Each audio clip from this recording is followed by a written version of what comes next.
Our house smelled like pine sol and secrets. My mom kept the floors spotless. She wiped the counters twice a day, folded the dish towels into thirds, and straightened the throw pillows every single morning before anyone else woke up. From the outside, we looked like the kind of family that had it together. Clean house, nice cars, holiday photos where everyone smiled at the same time. What the photos didn't show was who got left out of the frame. My sister Brooke was the one people noticed. She walked into rooms like she was already the center of them. Loud laugh, easy charm, the kind of girl who could say something cutting and make you feel like you'd misheard her. My mom called her spirited. My stepdad Ray called her a firecracker. They said it like it was a compliment. Like being unpredictable was something to admire. I was the other one. The one who stayed quiet and finished things. Got my nursing license at 23, picked up extra shifts, paid my own rent. My mom told people I worked at the hospital like she was reading the fine print on a contract. Not proud, just accurate. Brooke waitressed, and between jobs and between boyfriends and between phases, but she always had a reason and it always made sense to them. When I got my certification as a trauma nurse, I called home. My mom said, "That's wonderful, honey," and then asked if I thought Brooke's new apartment was in a safe neighborhood. That was the conversation. That was the whole thing. I stopped expecting much after that. You can only extend your hand so many times before you learn to keep it at your side. The thing about working trauma is it changes how you read situations. You learn to see what's actually happening underneath what people are showing you. Elevated heart rate, shallow breathing, the way someone's eyes move when they're deciding whether to lie. My job trained me to notice. And what I noticed at home, every time I came back for holidays or birthdays, or whatever reason we had assembled ourselves into a room together, was that my family had a story they needed to keep telling. Brooke was the one who needed protecting. I was the one who was fine. That division was load-bearing for them. It held everything up. The weekend of my mom's birthday, I drove 4 hours. I took Friday off work, which cost me because the unit was short-staffed and I'd been covering doubles. I brought a card, a Dutch oven she'd wanted for 8 months, and enough patience to last a weekend. Brooke arrived an hour late with a gas station bouquet and a story about traffic. Everyone clapped. Dinner was the usual performance. Ray talked about his fantasy football league. My mom laughed at everything Brooke said. Brooke said a lot. At some point she pivoted to me, which I'd learned to treat the way you'd treat a dog that's been calm all evening, suddenly fixing you with a long stare. She said, "So you still doing that nurse thing?" I said, "Yes, still doing that." She said, "Doesn't it bother you? Dealing with blood all day, like I could never." She shuddered for effect. "I don't know how you do it." I said, "You get used to it." She said, "I think I'd need, like, hazard pay."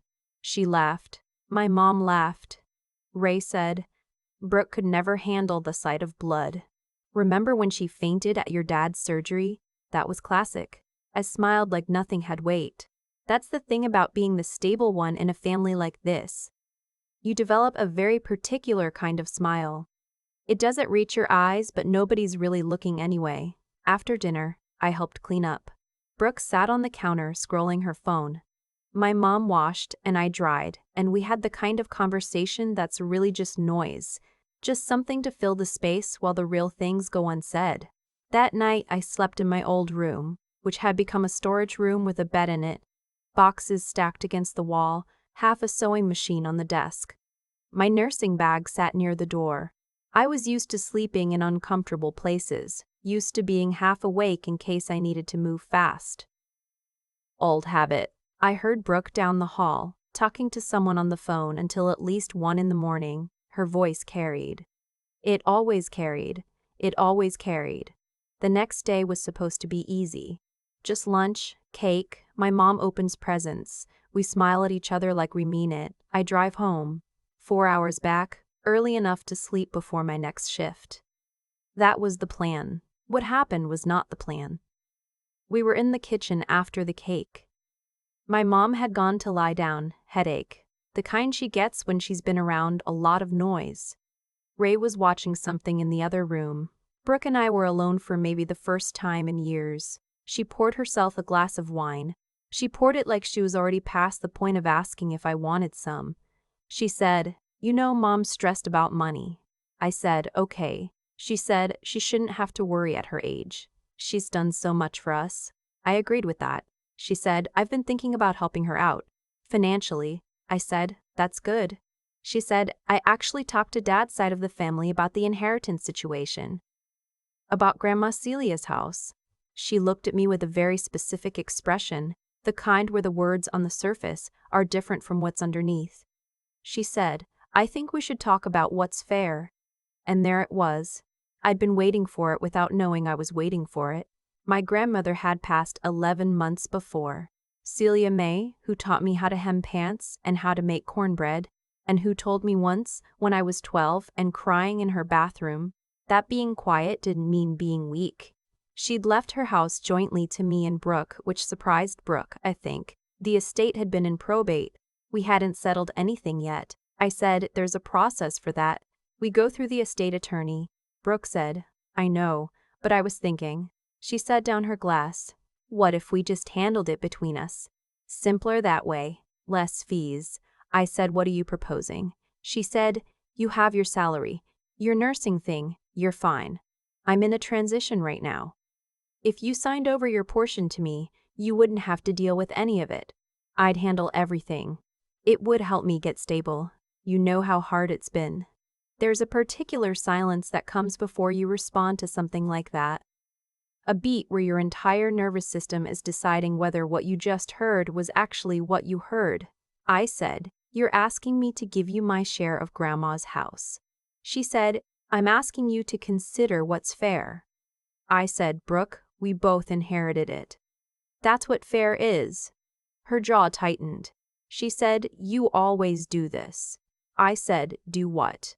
She said, "Act like you're so rational, so above everything. You've had everything handed to you." I let that sit there for a second. I'd been working since I was 16. I'd taken out loans for nursing school that I was still paying. I had nothing handed to me that I didn't pick up myself and carry. I said, "I'm not signing anything. We go through the attorney like we're supposed to." She said, "Fine." Her voice had gone cold in the specific way that meant she wasn't done. I should have left the kitchen then. I know that now. But I'd spent 30 years leaving kitchens and rooms and conversations, and I was tired. She said, "You know what your problem is? You think because you have a job title, you're better than everyone else in this family." I said, "I don't think that." She said, "You look at me like I'm a failure. Every time you come home, that face. I see it." I said, "Brooke, I don't have a face." She said, "There it is, that tone. Like I'm being hysterical. God, you are so cold."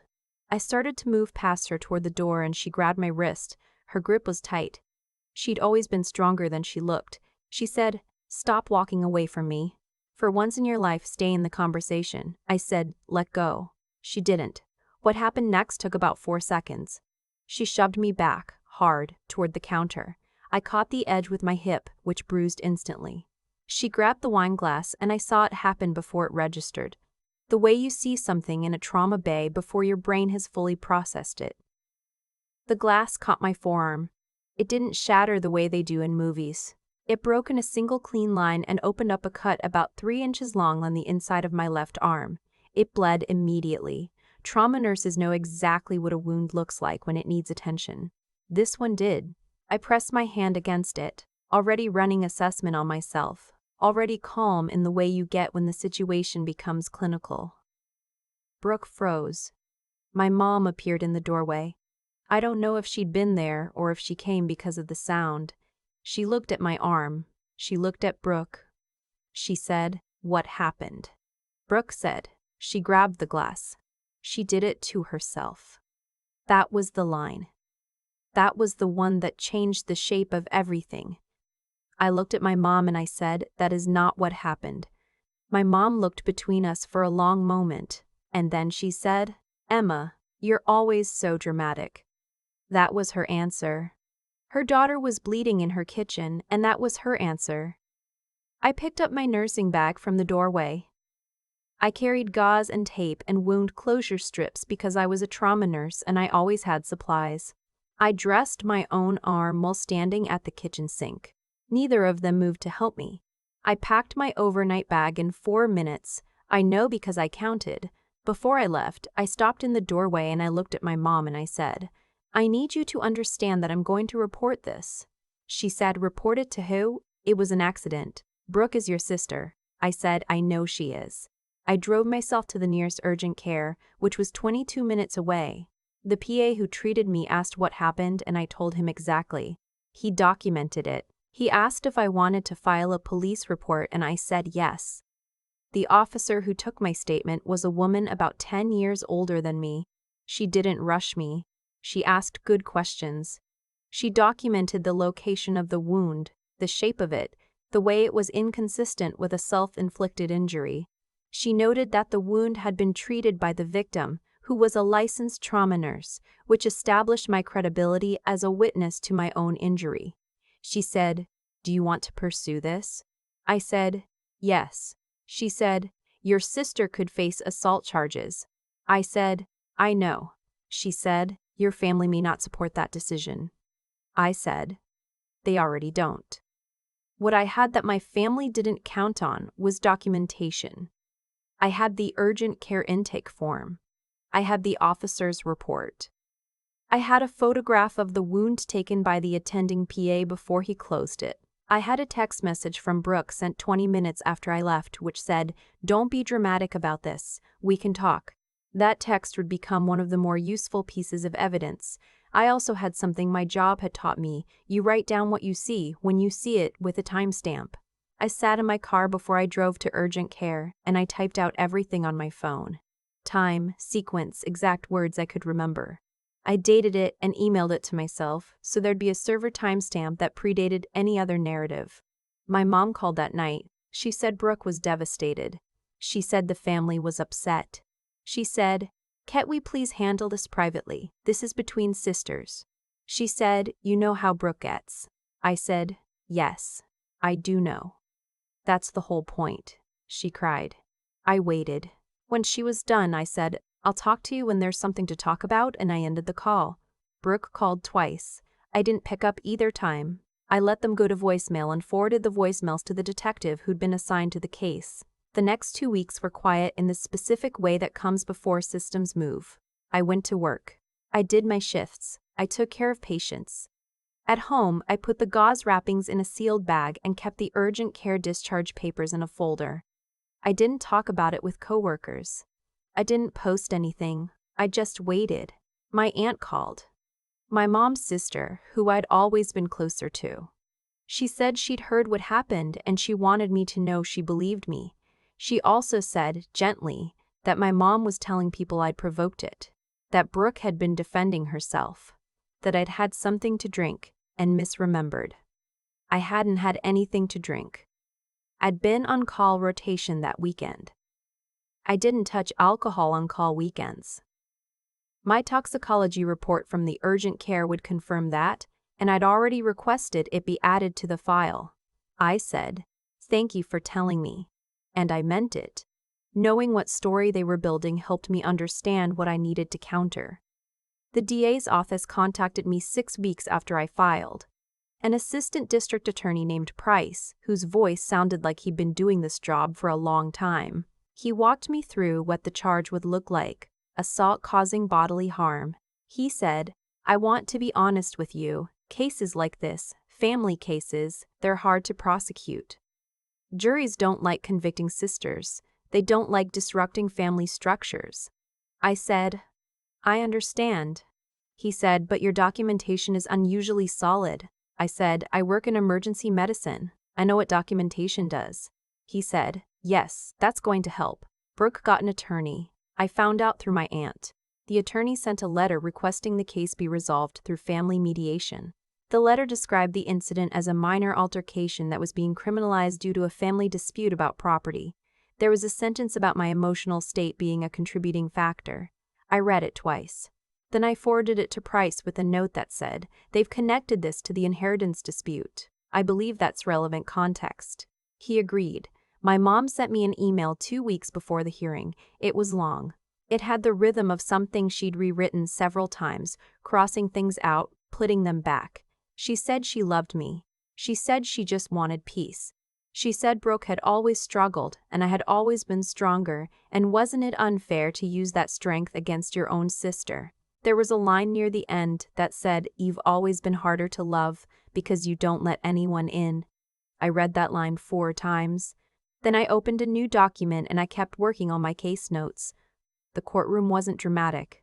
It was a Tuesday morning in a county courthouse with a water stain on the ceiling tile above the defense table and a clerk who typed with 2 fingers and made it sound like a slow applause. My mom and Ray were there. Brooke sat between them in a blazer I recognized from a birthday 3 years ago. She'd done her makeup carefully. Her attorney, a man who looked like he'd taken the case because his schedule had an opening, had a folder and a lot of practiced sincerity. He argued that the incident had been mutual, that there was a long history of conflict between the sisters, that the property dispute had created tension that both parties had contributed to, that Brooke was remorseful, and that criminalizing a family argument served no one. He said the complaining witness is a medical professional who treated her own wound before going to urgent care, which speaks to the minor nature of the injury. Price stood up. He said the complaining witness treated her own wound because she is a trauma nurse who knew what she was looking at, and then she went immediately to urgent care where the wound was documented, photographed, and assessed as consistent with a laceration caused by broken glass applied with force to the inner forearm. He paused. The location of the wound, the depth, the direction, is not consistent with self-infliction. The PA's report says that explicitly. The judge, a woman with reading glasses on a chain and absolutely no patience for theater, looked over her glasses at the defense table. She said, "Is there a counter-assessment from a medical examiner?" Brooke's attorney said, "We didn't commission one, Your Honor." The judge said, "So you're asking me to dispute a trauma nurse's documented self-assessment without a competing medical opinion?" He said, "We're suggesting context is important." She said, "I agree. Let's discuss the context of the text message sent by the defendant 20 minutes after the incident." Price read it into the record. "Don't be dramatic about this. We can talk." The judge looked at Brooke for a moment. Brooke looked at the table. Price also submitted the email record showing that Brooke had approached me about the inheritance less than 24 hours before the assault. He argued, and I thought cleanly, that the assault occurred in the context of my refusal to sign over my portion of inherited property, which gave the incident both motive and pattern. Brooke's attorney tried to object. The judge let it in. My mom's face, from where I sat, was the color of something that had been washed too many times. Ray stared at the middle distance like a man waiting for a bus. Brooke's attorney leaned over and said something to her, and she shook her head slightly. "When I testified, I didn't cry. I didn't perform anything. I spoke the way I speak when I'm giving a handoff report at the end of a shift. Here's what happened. Here's the sequence. Here's what I observed. Here's what the evidence shows." The defense attorney tried to rattle me twice. I answered his questions the way I answer questions about a patient's condition, when a physician is being difficult, directly, specifically, without offering anything he hadn't asked for. He said, "Isn't it true you've had a contentious relationship with your sister for years?" I said, "Yes." He said, "And that contention goes both ways?" I said, "Our relationship has been difficult." "I'm not here about the relationship. I'm here about February 14th, specifically what happened in my mother's kitchen at approximately 2:15 in the afternoon." He didn't have much after that. The judge issued her ruling that afternoon. Brooke was found guilty of assault in the 3rd degree. She was sentenced to 18 months probation, mandatory anger management, and a restraining order prohibiting her from contacting me for 2 years. The estate matter was referred to the probate court with the notation that an assault by one beneficiary against another was a relevant factor in the distribution proceedings. That last part I hadn't expected. Price hadn't promised it, but the judge had put it in anyway. When the gavel came down, Brooke said something to her attorney that I didn't hear. My mom covered her mouth with her hand. Ray put his hand on her shoulder and she shook it off. I collected my folder. Price shook my hand. He said, "You built a clean case." I said, I documented what I saw. He said, most people don't. I said, I know. Most people panic. Outside the courthouse, the air was cold and smelled like wet concrete and car exhaust. My aunt was waiting on the steps. She was the only one from my family who'd come for me. She hugged me and didn't say anything, and that was the right call. I drove home alone. 2.5 hours. I stopped once for gas and a coffee I didn't end up drinking. The radio played a song I didn't know, and then the news, and then static. And I turned it off and drove in silence the rest of the way. My apartment was exactly as I'd left it, scrubs on the chair, a half-full French press on the counter, a stack of medical journals I kept meaning to read. It looked like the apartment of someone who didn't stop moving long enough to decorate. I was fine with that. I sat on the couch for a while without turning on any lights. The city outside was doing what cities do, humming and moving and not caring about any particular Tuesday. My arm ached in the specific dull way of a healing wound. Not bad, just there, just reminding me. My mom didn't call that day. She called the next morning. She said she was sorry for how things had gone. She said Brooke was devastated. She said she hoped we could eventually find a way back to each other. She said family is complicated and she knew I knew that. I said, I do know that. She said, I hope you can forgive us. I said, I'm going to need some time. That was true. I didn't know how much time. I didn't know if time was the right currency for what had happened. Some things you don't forgive, not because you're hard-hearted, but because forgiveness requires that the other person has actually understood what they did wrong. My mom still thought the problem was that things had gone too far. She hadn't yet arrived at the understanding that the problem was what she'd said in that kitchen when she looked at my bleeding arm and called me dramatic. Maybe she'd get there. Maybe she wouldn't.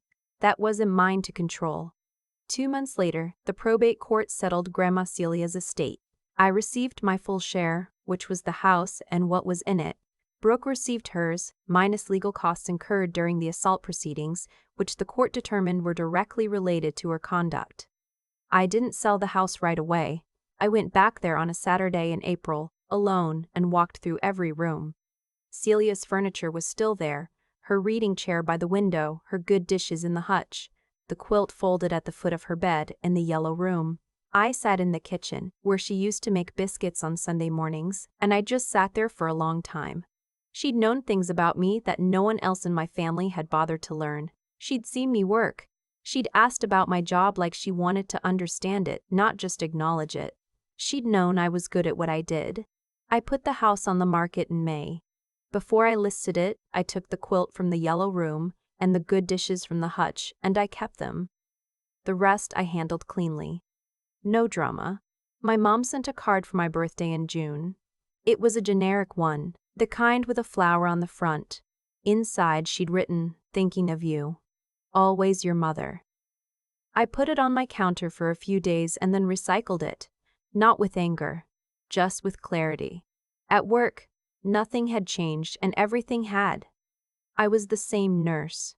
Same shifts, same unit, same colleagues who trusted me and patients who had no idea what had been happening in my life outside those walls. But something in me had settled. Some grinding background noise that I'd been so used to I'd stopped hearing it had finally gone quiet. A new resident started in June, a young guy named Felix who was good but nervous and talked too fast when he was unsure of himself. In his first week, he made a documentation error that could have become a problem, and I caught it before it did. Afterward, he said, "How did you catch that so fast?" I said, "I pay attention. It's the job." He said, "Yeah, but how do you stay so calm? Everything here moves so fast." I said, "You get used to reading what's actually happening, underneath what people are showing you." He nodded, like that made sense, and went back to work. I stayed at the station for a minute after he left. The unit was busy around me, monitors and voices and the particular organized chaos that I'd spent my adult life inside of. I thought about the kitchen and the glass and my mother's voice saying, "You're always so dramatic." I thought about the courtroom and the gavel and the look on Brooke's face when she realized the story she'd been counting on hadn't held. I thought about Celia's quilt, folded up on the shelf in my closet now, and how I'd asked her once what made her so steady, and she'd said, "Baby." I just decided a long time ago that I wasn't going to let what other people believed about me be louder than what I knew to be true. I pulled up a chart on the screen in front of me. There was work to do. There was always work to do. I got back to it. I've thought a lot about what actually made the difference in all of this. Not the verdict itself, not the gavel coming down, not the look on Brooke's face when she realized the story she'd rehearsed hadn't held. What made the difference was something that happened much earlier and much quieter. It was the 10 minutes I sat in my car in my mom's driveway, bleeding through a makeshift bandage, typing out everything I remembered on my phone and emailing it to myself before I drove anywhere. That's not something I learned from strength.